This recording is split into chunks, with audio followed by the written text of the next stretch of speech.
যেখানে এনআরবিরা are being included, incorporated, and having seen first hand বাংলাদেশের আসলে প্রবাসে গেলে বোধহয় দেশের প্রতি টানটা আরো বেড়ে যায়। দেশের থেকে যতখানি না মনে হয় যে দেশের জন্য কাজ করা যায়, দূরে থাকলে আরো বেশি মনে হয় যে কি করে দেশ গঠনে অবদান রাখা যায়। ওটা একদম সরাসরি দেখার সুযোগ হয়েছে এবং এখন প্রাতিষ্ঠানিকভাবেই একটা এফর্ট আছে প্রবাসীদেরকে ইনক্লুড করার, সেটা দেখে আসলে I'm very touched and I hope this continues in the years going forward.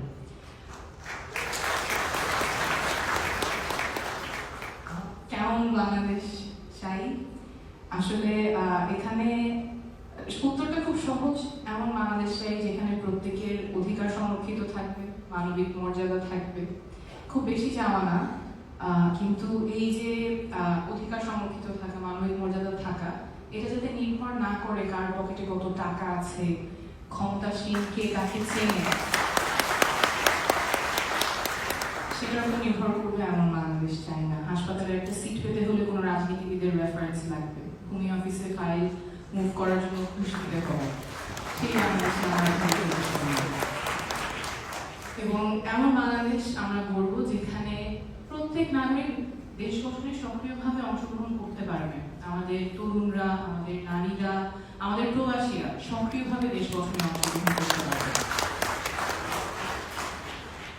এখানে অনেকেই বলেছেন আমাদের তরুণদের মধ্যে কিন্তু একটা প্রজন্মগত রূপান্তর ঘটে গেছে। তরুণরা যাতে রাজনীতি বিমুখ না হয়, তরুণরা এখন রাজনীতি নিয়ে যতখানি ইন্টারেস্টেড, দেশ গঠনে যতখানি ইন্টারেস্টেড, এটা আমাদের লালন করতে হবে। আমরা জুলাই মাসে দেশের প্রায় প্রত্যেকটা জেলায় গিয়েছি এবং নিজ চোখে দেখে এসেছি যে জোয়ার তরুণদের মধ্যে এসেছে, তারা দেশ নিয়ে ভাবছেন, স্বপ্ন দেখছেন, দেশ গঠনে কাজ করার চিন্তা করছে। তাদের স্বপ্নটা আমাদের লালন করতে হবে এবং তারা যাতে একটা নিরাপদ পরিবেশে দেশ গঠনে ভূমিকা রাখতে পারে সেই ব্যবস্থা আমাদের করতেই হবে। যদি আবারও তরুণদের স্বপ্ন ভঙ্গ হয়, তাদের যদি আবার আশাহত হতে হয়, বারবার রাস্তায় নামতে হয়, যেটা ফুলসারিত বলেছেন, আমার মনে হয় দেশ আবার একটা সংকটে পড়ব, সেই জায়গায় আমরা যেতে চাই না।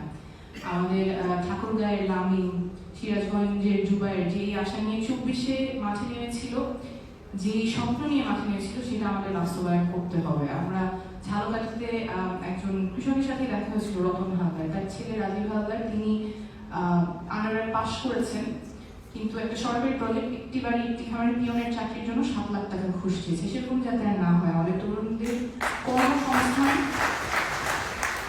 কর্মসংস্থান পেতে যাতে বেগ পেতে না হয়, আমরা যাতে তাদের প্রতি বিনিয়োগ করতে পারি, তাদের ক্যাপাসিটি বিল্ডিং এ বিনিয়োগ করতে পারি। এবং আমাদের তরুণরা তো কিছুতেই কম না, আমাদের তরুণরাই তো বাইরে গিয়ে টপ ইন্ডাস্ট্রিজে কাজ করছেন, বাংলাদেশি তরুণরাই কাজ করছেন, তাহলে why can't we do the same in Bangladesh? And I dream of a Bangladesh যেখানে young people from all over the world will come to Bangladesh for excellence in training, excellence in education. এবং ওই জায়গায় I don't see why we cannot do that.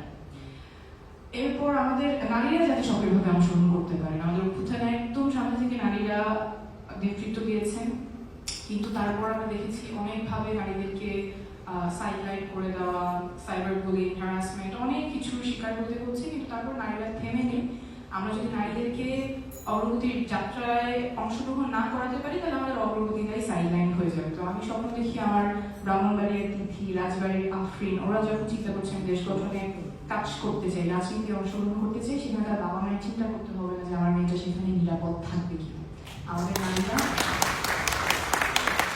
সক্রিয়ভাবে নিরাপদে দেশ গঠনে অংশগ্রহণ করতে পারবে এবং আমাদের প্রবাসীরা আমাদের দেশ গঠনে সক্রিয়ভাবে অংশগ্রহণ করতে পারবে। আমরা যখন পদযাত্রায় গিয়েছিলাম চুয়াডাঙ্গায়, শারমিন আপার ভাই, মুন্না ভাই, উনি সৌদি আরবে, উনি কষ্ট করে কামাই করে বাংলাদেশে টাকা পাঠান, উনিও যাতে দেশ গঠনে ওনার একটা ভয়েস থাকে, ওনার এলাকায় যখন নির্বাচন হচ্ছে সেই এমপি নির্বাচনে যাতে তিনি ভোট দিতে পারেন, দেশ গঠনে যাতে প্রবাসীদের সাথে একটা যে দূরত্ব আছে বাংলাদেশে, সেই দূরত্বটা যাতে ঘোচে। এবং আজকে I think this is a very key moment এই জায়গায় diaspora is being included, and I hope আমরা এমন একটা বাংলাদেশে যেতে পারি যেখানে যারা দেশে আছেন, যারা প্রবাসে আছেন, সবাই মিলে আমরা এই যে বাংলাদেশ 2.0 স্বপ্ন দেখছি, যেখানে সবার অধিকার সংরক্ষিত থাকবে, মানবিক মর্যাদা থাকবে, সেই জায়গায় একসাথে কাজ করতে পারি। এবং এমন বাংলাদেশ আমরা গড়ব যেখানে মতপার্থক্য থাকবে, মতবিভেদ থাকবে, কিন্তু পুরনো রাজনীতিতে আমরা ফেরত যাব না, সহিংসতার রাজনীতিতে আমরা ফেরত যাব না। And I hope we are able to build a Bangladesh where everybody has a voice, everybody has dignity, and everybody has a stake in how their lives are governed. আমি যখন এই কথাগুলো বলি যে মানুষের অধিকার সংরক্ষিত থাকবে, সকলের অধিকার সংরক্ষিত থাকবে, মানবিক মর্যাদা নিশ্চিত হবে, আমাদের তরুণরা, নারীরা, প্রবাসীরা সকলে সক্রিয়ভাবে দেশ গঠনে অংশগ্রহণ করতে পারবে, এমন একটা বাংলাদেশ আমরা গড়ব। এই কথাটা বলার পর অনেকে বলেন যে এগুলো আসলে সম্ভব না, এগুলো বাস্তব কথা না, এগুলো হওয়ার মতো না। কিন্তু আমি আসলে দেখে এসেছি মানুষ এটার জন্য প্রস্তুত। আমরা জানি যে পথটা অনেক লম্বা, চ্যালেঞ্জ অনেক, কিন্তু মানুষ যখন জাগে তখন ইতিহাস বদলায়, এবং আপনারা আমরা সবাই মিলে একসাথে এবার বাংলাদেশের জন্য ইতিহাসটা বদলাবো।